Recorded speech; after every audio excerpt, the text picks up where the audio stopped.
नमस्कार, आदाब, good evening, सत श्री अकाल दोस्तों, मैं हूँ मनविंदर और मेरे चैनल पे आप सभी लोगों का बहुत स्वागत है। सभी का मैं खैर मकदम करती हूँ। दोस्तों, 2012 में एक घटना हो गई थी, एक गैंग रेप हो गया था एक लड़की के साथ और ये भी एक कहना चाहिए कि तीनों court, session court, high court and then फिर सुप्रीम कोर्ट से अ, सेशन कोर्ट और हाई कोर्ट से जो गैंगरेप के दोषी थे 3 लोग, उनको सुप्रीम कोर्ट ने रिहा कर दिया। यहाँ तक कि बात आप सब लोगों को पता है, लेकिन 2 दिन पहले ही सरकार ने आरोपियों को बरी करने के आदेश के खिलाफ सुप्रीम कोर्ट में रिव्यू पिटीशन दायर की है और रिव्यू पिटीशन दायर करने के साथ ही कई सारी चर्चाएँ दोस्तों शुरू हो चुकी हैं। अ, बहुत सारे ऐसे अ, लोग हैं जो इस समय देश की जेलों में सड़ रहे हैं। हमारे देश की राष्ट्रपति ने भी ये कहा था पिछले दिनों कि बहुत सारे बेगुनाह जेलों में पड़े हुए हैं, उनके लिए जल्दी से फैसले लिए जाने चाहिए। तो ये मैं आपसे क्यों कह रही हूँ? आप मेरे साथ बने रहिए पूरी वीडियो में। आज मैं आपके साथ शबनम और सलीम की बात करने जा रही हूँ, क्योंकि उसके मैटर में बार-बार जो है रिव्यू पिटीशन दायर करने की बात हो रही है। क्या है पूरा मामला? इस वीडियो में आप देख पाएँगे। जो लोग मुझे पहली बार देख रहे हैं, मेरे से पहली बार मिल रहे हैं, मेरे चैनल पे पहली बार आए हैं, वो मेरे चैनल को सब्सक्राइब कर लें ताकि हर घटना, हर खबर, हर कहानी सबसे पहले आप तक पहुँचे। तो थोड़ा-सा मैं आपको शबनम के बारे में बता दूँ। शबनम ने 15 अप्रैल 2008 को ऐसा मतलब जो उसके खिलाफ चार्जशीट बनी है, उसमें कहा गया है कि शबनम ने अपने प्रेमी सलीम के साथ मिल कर के अपने परिवार के 6 लोगों की हत्या कर दी और एक छोटे बच्चे की भी हत्या की। अब इस मामले में कई बार तो 90 दिन तक भी कोर्ट चिल्लाता रहता है कि जल्दी चार्जशीट फाइल कीजिए, लेकिन इस मामले में केवल 2 दिन में चार्जशीट तैयार हो गई। और उसी के बाद से लोगों ने ये कहना शुरू कर दिया था कि शबनम को फँसाया गया है, सलीम को फँसाया गया है, लेकिन उनकी नहीं सुनी गई। अब मैं आपको बताती हूँ कि जिस घटना का मैंने ज़िक्र किया था, उसमें भारतीय सबूत अधिनियम की धारा 165 निचली अदालतों को सच्चाई जानने के लिए गवाहों से किसी भी स्तर पे कोई भी सवाल करने के लिए उसके पास बहुत सारी पावर है, वो बहुत सारी शक्तियाँ हैं उसके पास। यानी कि कोर्ट को ये पता है, सुप्रीम कोर्ट को ये पता है कि किस तरीके से बयान दर्ज होते हैं, किस तरीके से चार्जशीट तैयार होती है और फिर कोर्ट में जब चीज़ें आती हैं, तो उसको स्टैंड करना मुश्किल हो जाता है। जैसा कि मैंने एक घटना का ज़िक्र किया, जिस लड़की के साथ गैंग रेप होता है, उस मामले में सरकार को जब ये लगा कि उस लड़की के जो दोषी गैंग रेप में जो लोग थे 3 उनको बरी किया, ये गलत है। तो इसके बाद सरकार ने आरोपियों को बरी करने वाले आदेश के खिलाफ सुप्रीम कोर्ट में रिव्यू पिटीशन दायर की है। अब इस पे जल्द ही इस पे कोई तारीख मिलेगी, तो वो मैं अलग से आपको बताऊँगी। लेकिन मैं आपको बताती हूँ कि अ, चार्जशीट में कैसे-कैसे चूक हो जाती है। अच्छा, सुप्रीम कोर्ट को भी पता है कि क्या होता है, मतलब जिस समय रिपोर्ट लिखवाई जाती है, उस समय क्या होता है। उन्होंने ये कहा भी कि अदालत इन टिप्पणियों को करने के लिए विवश है, यानी कि सुप्रीम कोर्ट ये जानता है, क्योंकि अदालत ने मुकदमे के दौरान कई स्पष्ट खामियाँ देखी और रिकॉर्ड से ये देखा गया कि अभियोजन पक्ष द्वारा जिन गवाहों से पूछताछ की गई थी, उनमें से 10 प्रमुख गवाहों से जिरह नहीं की गई थी और कई इम्पोर्टेंट जो गवाह थे, उनसे भी बचाव पक्ष के वकील जो हैं, पूरी तरह से जिरह नहीं कर सके थे। अब मैं आपको एक चीज़ बताती हूँ, शबनम की बात मैं साथ-साथ क्यों कर रही हूँ? शबनम के मामले में चार्जशीट में ये लिखा गया था कि शबनम ने अपने परिवार के लोगों को उस रात जहरीली चाय पिलाई थी। आप यहीं रुक कर के मेरी बात सुनिए कि शबनम ने उबलती हुई चाय में ज़हर मिला दिया और इस केस के इन्वेस्टिगेशन ऑफिसर से मेरी बात हो चुकी है कई बार। उन्होंने ये कहा कि उनको पुड़िया मिली ज़हर की। अब अगर उन्हें पुड़िया मिली है ज़हर की, तो वो जो केमिस्ट है, केमिस्ट के साथ क्यों नहीं संवाद किया गया? क्यों नहीं उसे कटघरे में खड़ा किया गया? क्यों उसने ज़हर दिया बिना किसी बिल के? अगर रैपर मिला है, तो शबनम से पूछा जाना चाहिए था कि कहाँ से मिला है? फिर उस केमिस्ट को कटघरे में खड़ा करना चाहिए था, जो कि नहीं किया गया। जैसा कि सुप्रीम कोर्ट ने खुद माना है कि बहुत सारी शक्तियाँ होती हैं। अ, निचली अदालतों को सच्चाई जानने के लिए, गवाहों से किसी भी स्तर पे कोई भी सवाल करने के लिए बहुत सारी शक्तियाँ मिली होती हैं और साथ ही पुलिस को अगर हम देखें तो पुलिस का फेस भी बहुत ज़्यादा अ, साफ नहीं है। वो भी अपने नंबर बढ़ाने के लिए केस को फटाफट से उसमें चार्जशीट लगाते हैं और जो चीज़ वो चार्जशीट में लिख देते हैं, उसी के हिसाब से वो गवाहों की तैयारी करते हैं। लेकिन इस पूरे केस में वो जो केमिस्ट है जिससे ज़हर लिया गया, उसको कोर्ट में नहीं लाया गया। ख़ैर, शबनम के मामले में बहुत सारी ऐसी बातें हैं जिसे शामिल नहीं किया गया। सबसे पहली बात तो ये है कि शबनम को कोई वकील नहीं दिया गया था।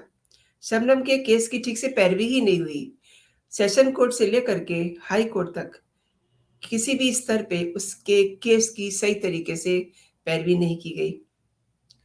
मैं दोस्तों आपको बता दूँ शबनम का केस भी जैसा कि मैंने छावला केस की लड़की का ज़िक्र किया है, तो शबनम का केस को एक बार मैं आपके साथ फिर से ताज़ा करना चाहती हूँ जैसा कि चार्जशीट में लिखा हुआ है।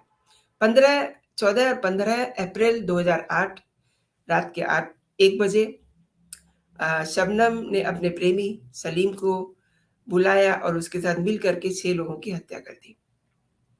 और उसके बाद उसने फिर से उसको फ़ोन किया कि एक और बच्चा है, वो रो रहा है, आकर के उसको भी उसका भी काम तमाम करो, लेकिन सलीम नहीं आया। ऐसा इन्वेस्टिगेशन ऑफिसर ने चार्जशीट में लिखा। ये कहानी यूपी के अमरोहा के बावनखेड़ी गाँव की है। एक-दूसरे के लिए जीने मरने की कस्में खा चुके इस प्रेमी जोड़े ने 7 ज़िंदगियाँ छीन लीं और ये जो मैंने लाइन बोली है, ये भी चार्जशीट में लिखी हुई है। अब चूँकि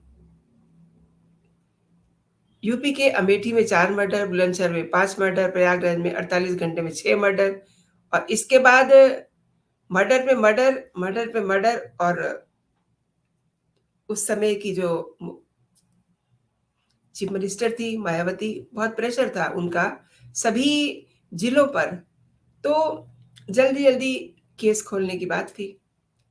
इसी जल्दबाजी में केवल 2 दिन में ही इस केस की यानी कि शबनम और सलीम केस की चार्जशीट दाखिल कर दी जाती है। अब मैं आपको बताती हूँ कि अमरोहा के बावनखेड़ा गाँव में शबनम के पिता शौकत अली की बड़ी इज़्ज़त थी, क्योंकि अब वो इस दुनिया में नहीं है। मतलब शबनम के परिवार में कोई भी नहीं है। चूँकि वो कॉलेज में लेक्चरर थे इसलिए गाँव में किसी को कोई ज़रूरत पड़ती थी, तो वो उन्हीं के पास आते थे। शबनम का एक भाई इंजीनियरिंग, दूसरा भाई एमबीए कर चुका था। शबनम खुद पहले इंग्लिश और बाद में उसने भूगोल में एमए की। लेकिन पिता की तरह ही उसका ख़्वाब था लेक्चरर बनने का और इसी बीच में ये सब घटनाएँ हो जाती हैं और शबनम की ज़िंदगी जेल की सलाखों के बीच में अ, आज की तारीख में धीरे-धीरे, धीरे-धीरे दफ़न हो रही है। मैं अक्सर शबनम की बात क्यों करती हूँ दोस्तों? क्योंकि आप बहुत सारे आप में से जो मेरे दर्शक हैं, वो अक्सर मुझसे पूछते हैं कि शबनम का कोई अपडेट बताइए, शबनम के लिए क्या चल रहा है, उन्हें बताइए। तो मैं आज आपको ये बताना चाहती हूँ कि जो शबनम और सलीम की जो वकील साहिबा हैं, हाई कोर्ट की, सेहर नकवी, उन्होंने इसी केस को सामने रख करके अब फिर से पूरे केस को रीओपन करने के लिए अपना फाइल तैयार कर ली है। एक्चुअली फ़ाइल उन्होंने पहले से तैयार की हुई है, लेकिन ऐसे जो मामले होते हैं ना, ये नज़ीर बनते हैं। तो अब वो इसको नज़ीर को आगे रख कर के इस केस को भी आगे लेके जाएँगी। तो जो चीज़ आप चाहते हैं कि शबनम का केस रीओपन हो, पूरी सच्चाई सामने आए। मैंने आपको बताया ना कि शबनम की चार्जशीट में ये लिखा हुआ है कि उसने ज़हर की पुड़िया मिलाई चाय में। तो दोस्तों, जब ज़हर खरीदा गया, तो वो दुकानदार कहाँ है, वो केमिस्ट कहाँ है, कभी आज तक उसका उसका डिटेल जो है किसी ने जानने की कोशिश ही नहीं की। और इतना सारा प्रेशर था, इतना हाई प्रोफ़ाइल वो मामला बन गया था, सब चीज़ें मीडिया में आ चुकी थी, पूरे विश्व का मीडिया इस खबर को देख रहा था। तो आनन-फानन में पुलिस ने भी अपने नंबर बढ़वा लिए, मायावती के सामने भी अपने नंबर बढ़वा लिए, उस समय वो मुख्यमंत्री थीं। और जिस तरीके से उन्होंने इस काम को जल्दी-जल्दी किया, शबनम की तो कहीं सुनवाई ही नहीं हुई। 1 मिनट के लिए जो लोग ये कहते हैं कि शबनम ने मर्डर किया, कोर्ट भी कह रहा है।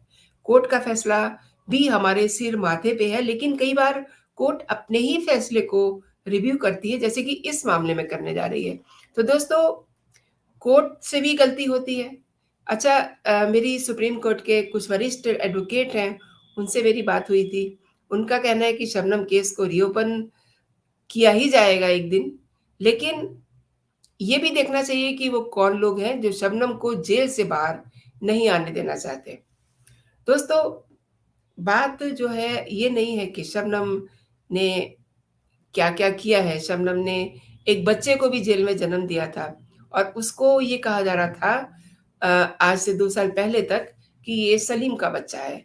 लेकिन सलीम ने ये कह कर के एक तूफ़ान खड़ा कर दिया कि उसका डीएनए टेस्ट कराया जाए और जो शबनम का बच्चा है, उसका डीएनए टेस्ट करवाया जाए। अगर मैच हो जाए तो वो कह रहा था कि आप इस केस को ऐसे ही रहने दीजिएगा, हम सारी ज़िंदगी जेल में रह लेंगे। लेकिन उसने कहा कि डीएनए टेस्ट कराइए, दूध का दूध और पानी का पानी हो जाएगा। उस दिन के बाद से जो इस केस को देख रही हैं एडवोकेट, उनको सलीम के साथ मिलने ही नहीं दिया गया। सलीम ने जो वकालतनामा था, उसपे सिग्नेचर किए थे, वकील साहिबा ने सिग्नेचर कराए थे, लेकिन उसके बाद उनके सामने जो चीज़ें आती हैं, उसमें ये कहा गया कि ये सलीम के सिग्नेचर ही नहीं है। और सलीम भी ये चाहता है कि ये जो बच्चे का उसके सिर के ऊपर लगा है, अब देखिए ना 2 चीज़ें हो गई। सलीम कह रहा है कि मेरा बच्चा नहीं है, ये बच्चा किसका है? ये तो शबनम ही बता सकती है। लेकिन शबनम ये कह चुकी है कि मेरा केस रीओपन हो, वो सारी बातें खोलेगी और उससे वो मीडिया का ट्रायल भी चाहती है, मीडिया ट्रायल भी चाहती है और वो ये चाहती है कि इस पूरे मामले की सीबीआई से जाँच भी हो। मैं आपको बता दूँ कि कुछ समय पहले तक शबनम की चाची भी ये कहती थी कि शबनम गुनहगार है, लेकिन अब उन्हें भी ये समझ आ रहा है कि शबनम ने गुनाह नहीं किया है, चूँकि वो शबनम के ही घर में रह रहे हैं, तो उनके पास भी चीज़ें छन करके आती हैं। इससे उन्हें लग रहा है कि शबनम ने ये काम नहीं किया। वो खुद कह चुकी हैं, मेरे ही साथ बातचीत में कह चुकी हैं कि सीबीआई की जाँच होनी चाहिए। तो फिर वो कौन लोग हैं जो शबनम को जेल से बाहर नहीं आने देना चाहते?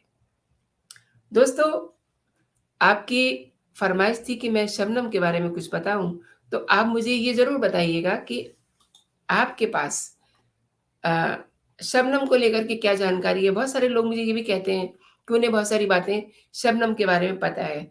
तो इस माध्यम से जो शबनम और सलीम के केस को देख रही हैं, सहर नकवी एडवोकेट हैं हाई कोर्ट की, उनको भी इसमें कुछ मदद मिलेगी। वो भी इसके केस को आगे प्रोसीड कर सकेंगी।